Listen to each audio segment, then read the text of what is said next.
Buonasera, alle principali notizie.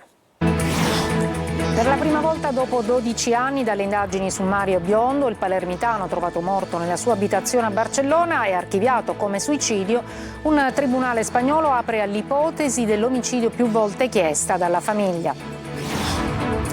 A Gela arrestato il compagno della donna picchiata a morte, un bracciante agricolo di 40 anni, suo connazionale. A Catania ancora violenza, un giovane straniero aggredito ieri sera, trovato armato e denunciato, ignoti i motivi del pestaggio. Risvegliata dal coma farmacologico la ragazza che si è lanciata dall'auto in corsa durante una lite col fidanzato a Piazza Armerina. La giovane avrebbe detto di ricordare l'accaduto, confermando la prima dichiarazione resa ai sanitari. A Catania in arrivo i droni per combattere l'inciviltà. L'amministrazione comunale rilancia la lotta all'abbandono dei rifiuti. Sabato e domenica ritornano le giornate FAI, tantissimi luoghi spesso inaccessibili durante l'anno che potranno essere visitati. Il tema è sussurri del tempo, percorsi tra memoria, bellezza e nobiltà. Calcio, la vittoria del derby contro il Siracusa ridà slancio al Catania e invece crisi profonda per gli uomini di Turati alla 7ª sconfitta stagionale. Serie B, dopo la sosta per le nazionali, il Palermo tornerà in campo nel big match contro il Modena al Barbera per puntare al primato.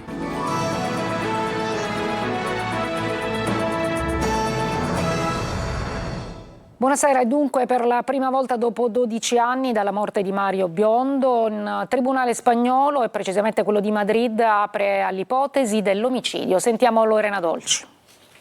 Arriva la tanto attesa svolta sulla morte di Mario Biondo, il cameraman palermitano trovato senza vita il 30 maggio del 2013 in Spagna. 12 anni dopo la morte, un tribunale di Madrid ha riconosciuto per la prima volta che potrebbe non essere stato suicidio, accogliendo così la tesi del tribunale di Palermo, che invece indicava come probabile l'ipotesi dell'omicidio.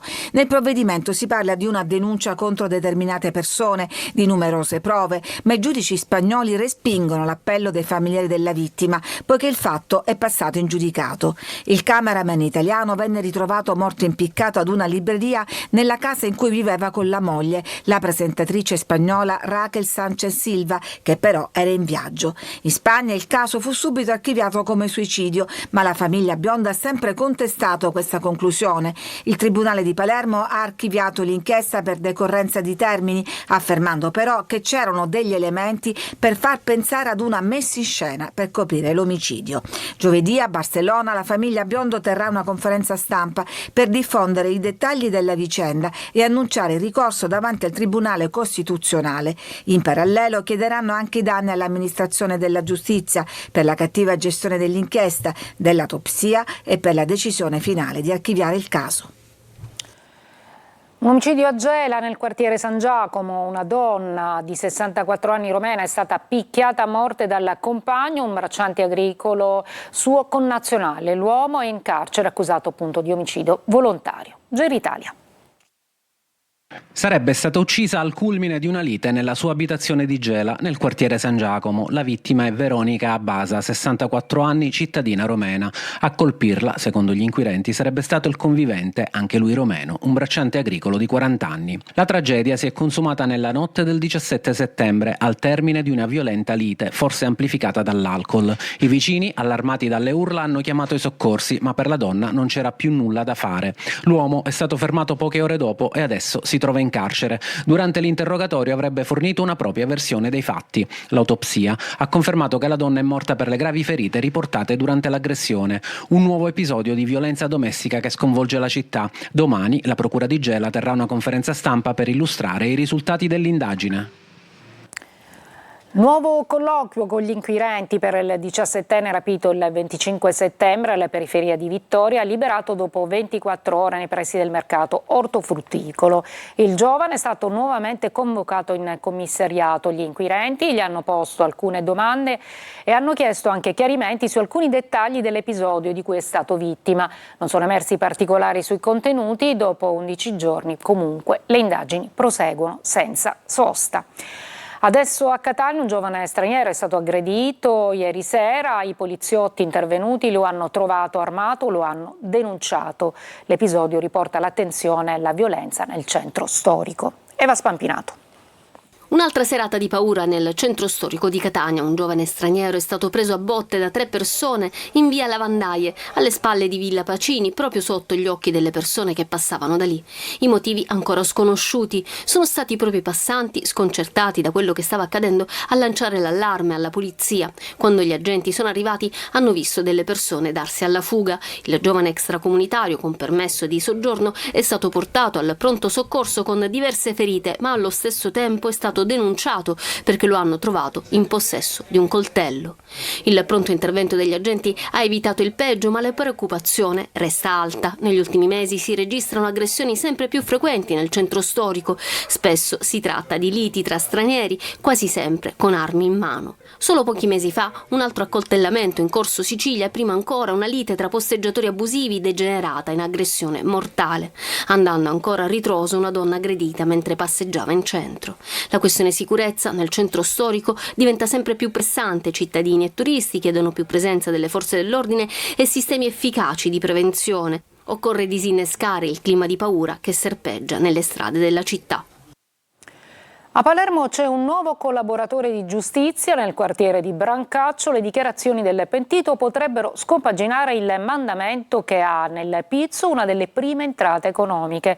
E intanto arriva anche un nuovo video denuncia dell'imprenditore palermitano Giuseppe Piraino. Marco Gullà. Brancaccio e altri esponenti mafiosi tremano. C'è un nuovo collaboratore di giustizia, si chiama Vincenzo Petrocciani, ha 43 anni ed è stato condannato a 11 anni in primo grado nel processo al clan mafioso di Brancaccio. Petrocciani collaborerà con la giustizia ed è stato trasferito già in una località protetta. Il suo pentimento è emerso alla vigilia della sentenza del processo di appello nato dal blitz denominato Stirpe, un'operazione che ha fatto emergere uno spaccato desolante con tantissimi imprenditori messi in ginocchio dalla mafia e costretti a pagare il pizzo. Le dichiarazioni del nuovo pentito potranno sicuramente permettere di fare una radiografia ancora più definita del mandamento di Brancaccio e ovviamente procedere con altre indagini e arresti. Nonostante però alcune denunce da parte dei commercianti stanchi di dover pagare il pizzo, in tante altre parti della città il racket continua ad essere imposto, come a Mondello, stando a quello che dice l'imprenditore Giuseppe Piraino, colui che ha denunciato diverse volte i suoi estortori. Mondello paga tutta, Mondello e Partanna pagano il pizzo, a Mondello si paga il pizzo, pagano tutti, tutti significa tutti, specialmente al Valdesi. Mettetevelo in testa questo, mettetevelo in testa, pagate tutti, omertosi, veramente omertosi, deboli, e vorrei capire a chi lo pagate, perché pure i marciapiedi sapete a chi pagate il pizzo a Mondello e Partanna. Pure le piante, qua questo, se gli dici il cognome ti esce fuori. È il 2025 e il tessuto commerciale di Palermo è ancora annerito dalle richieste di Cosa Nostra. In pochi denunciano, in molti pagano e subiscono. Restituiti 100 milioni di euro confiscati al cosiddetto re dei detersivi di Palermo. Giuseppe Ferdico, titolare di un centro di distribuzione in Sicilia occidentale e di una ventina di supermercati. La decisione della sezione misure di prevenzione della Corte d'Appello di Caltanissetta. E adesso si è stata risvegliata dal coma farmacologico la 19enne che si era lanciata dall'auto in corsa durante una lite con il fidanzato a Piazza Armerina. Sentiamo il servizio. Migliorano le condizioni della ragazza caduta dall'auto durante una lite con il fidanzato, riportando una grave emorragia cerebrale. La prognosi rimane riservata, ma c'è un cauto ottimismo sulla ripresa. I medici del reparto di rianimazione dell'ospedale Sant'Elia di Caltanissetta questa mattina hanno risvegliato la 19enne dal coma farmacologico indotto. La ragazza avrebbe detto di ricordare tutto quello che è accaduto venerdì sera, confermando il racconto fatto ai sanitari quando era ancora cosciente. Abbiamo litigato, io volevo tornare a casa, lui mi ha detto no, ti riaccompagno io. Allora ho aperto la portiera e mi sono lanciata dall'auto in movimento, sbattendo la testa sull'asfalto. L'incidente si è verificato nel quartiere Canalotto di Piazza Armerina, dove i giovani sono ben conosciuti. Nelle prossime ore la 19enne sarà interrogata dalla polizia, che ha già sentito il fidanzato, un ventenne che lavora in pizzeria, e alcuni testimoni che hanno assistito alla scena. Ci occupiamo del crollo dell'intonaco nel sito alberghiero di Siracusa, per fortuna tragedia sfiorata perché è avvenuto venerdì quando gli studenti erano in corteo per Progazza. Oggi i ragazzi per protesta hanno deciso di non entrare, intanto il presidente del Libero Consorzio rassicura e dice troveremo soluzioni. Francesco Loi. È necessario intervenire intanto razionalizzando e utilizzando meglio gli spazi a disposizione, e tra questi avevamo già immaginato proprio di come dire, non più utilizzare i luoghi in cui è avvenuto questo crollo. Il presidente del Libero Consorzio di Siracusa di buon mattino ha incontrato la dirigente scolastica del Federico II. Venerdì mattina nell'androne della succursale in via Polibio è crollata parte dell'intonaco del soffitto. I ragazzi erano in piazza per la manifestazione pro Gaza, quindi tragedia sfiorata. È evidente che ci sono delle situazioni che ci portiamo da dietro da troppo tempo e che vogliamo affrontare con la massima celerità. Ovviamente i lavori che saranno a carico del proprietario sono stati intimati già da parte dell'ente provincia. I locali infatti sono in affitto e il crollo dimostra che c'è un assente, la sicurezza. Come ci ha detto la dirigente scolastica, la scuola è sempre stata dislocata in locali di fortuna, come i garage. Non possiamo quindi continuare a permanere in questo stato di cose, è necessario che l'edilizia scolastica curi le scuole di Siracusa e non solo, stiamo parlando di un problema nazionale. Edilizia scolastica e sicurezza non sempre, quindi vanno a braccetto.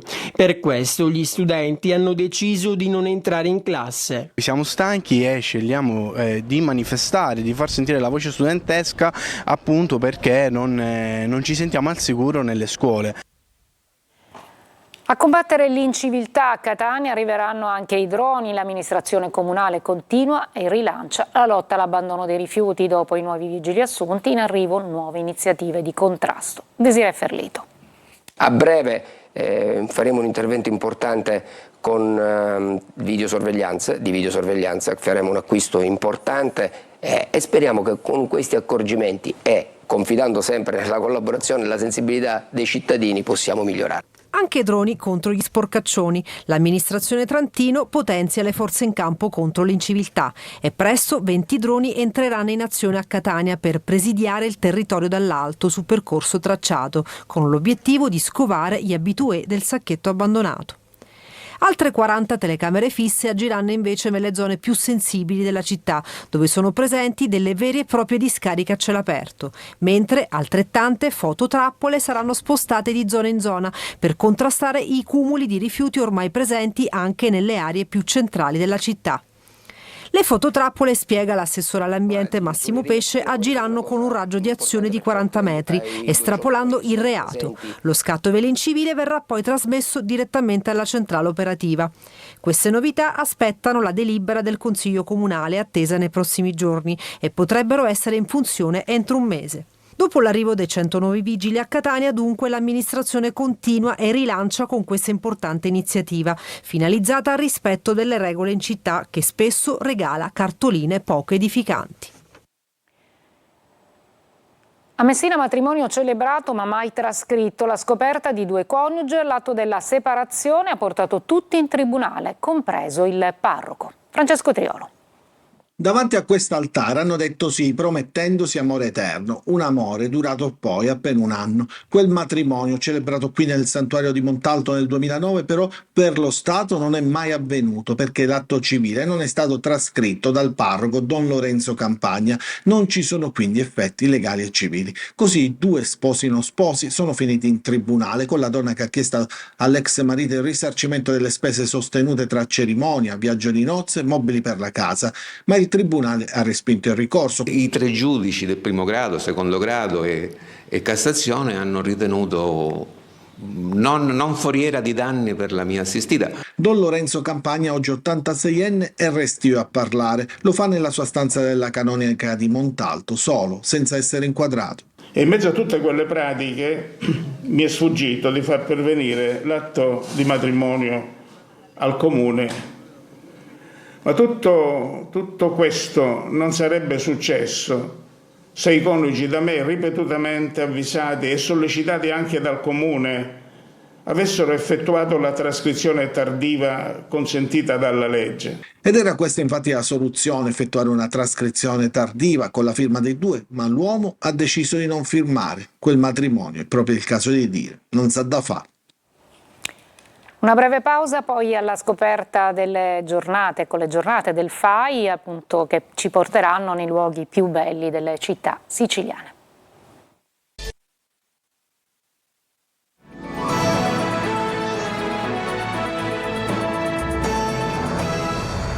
Sabato e domenica tornano le giornate FAI, tantissimi luoghi spesso inaccessibili durante l'anno che potranno essere visitati. Il tema di quest'anno è Sussurri del tempo, percorsi tra memoria, bellezza e nobiltà. Adelaide Barbagallo. 2 giorni per visitare dimore e palazzi storici, chiese, parchi e giardini, siti poco conosciuti e non sempre aperti al pubblico. Sabato e domenica tornano anche in Sicilia le giornate FAI di autunno, il grande evento nazionale che apre eccezionalmente luoghi straordinari raccontati con passione dai volontari del FAI e dagli studenti apprendisti ciceroni. Per l'edizione TNEA il tema scelto è Sussurri del tempo, percorsi tra memoria, bellezza e nobiltà. Si tratta di un invito a lasciarsi guidare non solo dallo sguardo, ma anche dall'immaginazione e dalla memoria collettiva. La presentazione a Palazzo della Cultura di Catania. Abbiamo scoperto l'ennesimo gioiello nascosto, saremo nel territorio di Piedimonte Etneo e visiteremo una chiesetta abbaziale pensata un po' basiliana, chiaramente sono i resti di un complesso molto grande, probabilmente c'era anche un complesso monastico insieme a questa chiesetta, è una chiesetta consacrata. 3 percorsi tematici, verde, giallo e rosso, rappresentano altrettante chiavi di lettura. Il verde celebra l'ambiente e i paesaggi etnei, il giallo rievoca i fasti della nobiltà e la magnificenza delle arti tra saloni affrescati e palazzi storici. Il rosso raccoglie le tracce della storia e della letteratura nei luoghi che hanno ispirato autori, movimenti culturali e la vita civile delle comunità. Cardiochirurgia pediatrica di Taormina viene premiato a Washington come eccellenza mondiale. Prima volta per una struttura in Italia, ma la regione lo declassa. Francesco Triolo. Il centro di cardiochirurgia pediatrico di Taormina continua a raccogliere premi, l'ultimo a Washington dove il Bambin Gesù ha ricevuto il Gold Level Health Award per l'eccellenza raggiunta nei supporti salvavita, un riconoscimento che premia programmi in tutto il mondo che si distinguono per l'implementazione di processi, procedure e sistemi che promuovono l'assistenza sanitaria e che rappresenta per i pazienti e le famiglie l'impegno e l'alta qualità con protocolli definiti per i pazienti e formazione avanzata di tutto il personale. A ritirare il prestigioso premio la dottoressa Rosanna Zanai, la dottoressa Daniela Grasso, la dottoressa Ines Andriani e la dottoressa Chiara Tornambè. Il CCPM di Taormina è la prima struttura in Italia a ricevere questo riconoscimento e la quinta in Europa. Tutto questo sembra paradossale, mentre cresce la polemica sul futuro del reparto. L'inserimento come SPOC di Palermo potrebbe indurre il Bambin Gesù a lasciare l'ospedale San Vincenzo, soprattutto a causa dei numeri inseriti nella relazione presentata dalla Regione al Ministero, numeri che secondo diversi fronti politici e sindacali non sarebbero veritieri, ma solo spiegati da logiche politiche per favorire Palermo. Una breve pausa, poi lo sport, il calcio. Il Catania vince il derby col Siracusa, il Palermo si prepara ad affrontare il Modena.